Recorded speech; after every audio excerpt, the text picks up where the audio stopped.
Siya si Vincent. First time niyang pumasok sa school ng mga superhero. Hi, I'm Josh. Bago ka lang? Oh, Vincent. Tanungin mo din ako. Bago ka lang? Hindi. First year pa lang nandito na ako. E di madami ka ng kaibigan.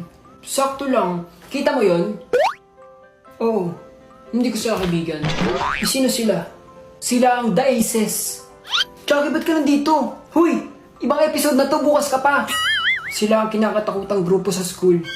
Anong kapangyarihan nila? Si Lucas ang leader nila. Gwapo, malakas at hot. Literal na mainit dahil kaya niya kumontrol ng apoy. At yan, si Erica. Mag-ingat ka dyan, tinudor yan ng mga lalaki. Bakit? Kapag tinitigan mo siya sa mata, makokontrol niya ang isip mo. Eh yung isa? Siya si Gabriel, ang stepbrother ni Lucas. Kaya niyang kumontrol ng oras. Ikaw, anong powers mo? Kaya ko maging invisible. Hala, hindi na kita makita. Malamang, may invisible bang nakikita?